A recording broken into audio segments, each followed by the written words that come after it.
Pancaran air Sunan Bonang yang membawa kitab-kitab Brahmana dari India. Agama Islam yang menyebar luas di tanah Jawa cukup menggemparkan masyarakat dari belahan dunia lain termasuk para pendeta Brahmana dari India. Salah seorang Brahmana bernama Sakyakirti merasa penasaran. Maka bersama beberapa orang muridnya ia berlayar menuju Pulau Jawa. Di bawahnya pula kitab-kitab referensi yang telah dipelajari untuk dipergunakan berdebat dengan para penyebar agama Islam di tanah Jawa.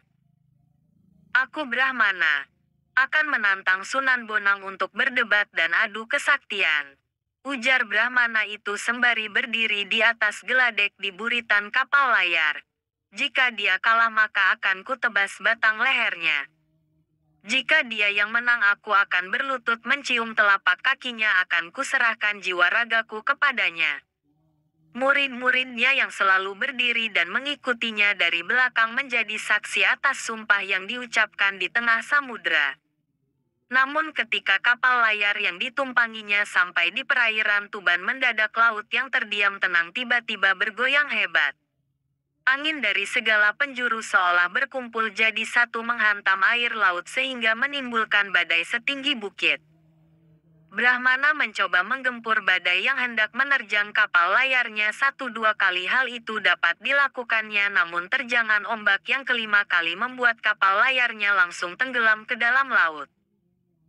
Dengan susah payah dia mencabut beberapa batang balok kayu untuk menyelamatkan diri dan menolong beberapa orang muridnya agar jangan sampai ketenggelam ke dasar samudra. Walaupun pada akhirnya ia dan para pengikutnya berhasil menyelamatkan diri, namun kitab-kitab referensi yang hendak dipergunakan untuk berdebat dengan Sunan Bonang telah tenggelam ke dasar laut. Padahal kitab-kitab itu didapatkannya dengan susah payah, cara mempelajarinya pun tidak mudah. Ia harus belajar bahasa Arab terlebih dahulu, pura-pura masuk Islam dan menjadi murid ulama besar di negeri Gujarat. Kini telah sampai di perairan Laut Jawa, tiba-tiba kitab-kitab tebal itu hilang musnah ditelan air laut. Tapi niatnya untuk mengadu ilmu dengan Sunan Bonang tidak pernah surut. Ia dan murid-muridnya telah terdampar di tepi pantai yang tak pernah dikenalinya. Ia agak bingung harus kemana untuk mencari Sunan Bonang. Ia menoleh ke sana kemari mencari seseorang untuk diminta petunjuk jalan, namun tak terlihat seorang pun di pantai itu. Saat hampir putus asa, tiba-tiba di kejauhan ia melihat seorang laki-laki berjubah putih sedang berjalan sembari membawa tongkat. Ia dan murid-muridnya segera berlari menghampiri dan menghentikan lelaki itu. Lelaki berjubah putih itu menghentikan langkah dan menancapkan tongkatnya ke pasir. "Kisanak, kami datang dari India hendak mencari seorang ulama besar bernama Sunan Bonang. Dapatkah kisah anak memberitahu di mana kami bisa bertemu dengannya?" Kata sang Brahmana. "Untuk apa Tuan mencari Sunan Bonang?" tanya laki-laki itu. "Akan saya ajak berdebat tentang masalah keagamaan," kata sang Brahmana. "Tapi sayang kitab-kitab yang saya bawa telah tenggelam ke dasar laut. Meski demikian niat saya tak pernah padam. Masih ada beberapa hal yang dapat saya ingat sebagai bahan perdebatan."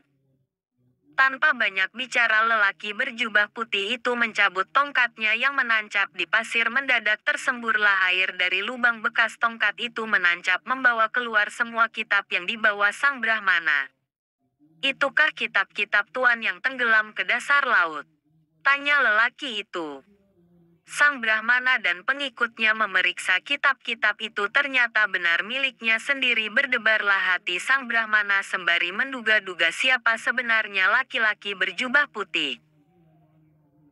"Murid-murid saya Brahmana yang sejak tadi sudah kehausan langsung saja menyerobot air terjernih yang memancar." Brahmana memandangnya dengan rasa khawatir. Jangan-jangan buruknya itu akan segera mabuk karena meminum air di tepi laut yang pastilah banyak mengandung garam. "Segar. Aduh segarnya."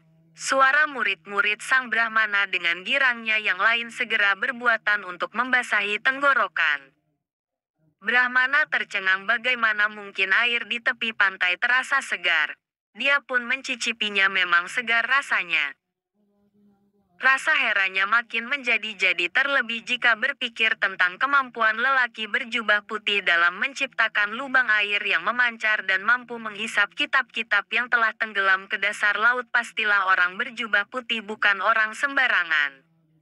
Dia sudah mengerahkan ilmunya untuk mendeteksi apakah semua itu hanya tipuan ilmu sihir. Ternyata bukan ilmu sihir tapi kenyataan. 1000 Brahmana di India tidak mampu melakukan hal ini, pikir sang Brahmana dengan rasa was-was takut dan gentar. Ia menatap wajah orang berjubah putih.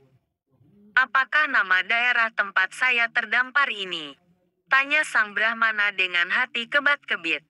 Saat ini Tuan berada di pantai Tuban, jawab lelaki itu. Serta-merta Brahmana dan para pengikutnya menjatuhkan diri berlutut di hadapan lelaki itu. Mereka sudah dapat menduga pasti lelaki berjubah putih itu adalah Sunan Bonang sendiri. Bangunlah, untuk apa kau berlutut kepadaku? Bukankah sudah kau ketahui dari kitab-kitab yang kau pelajari bahwa sangat terlarang bersujud kepada sesama makhluk? Sujud hanya pantas dipersembahkan kepada Allah yang Maha Agung, kata lelaki berjubah putih yang tak lain memang Sunan Bonang adanya.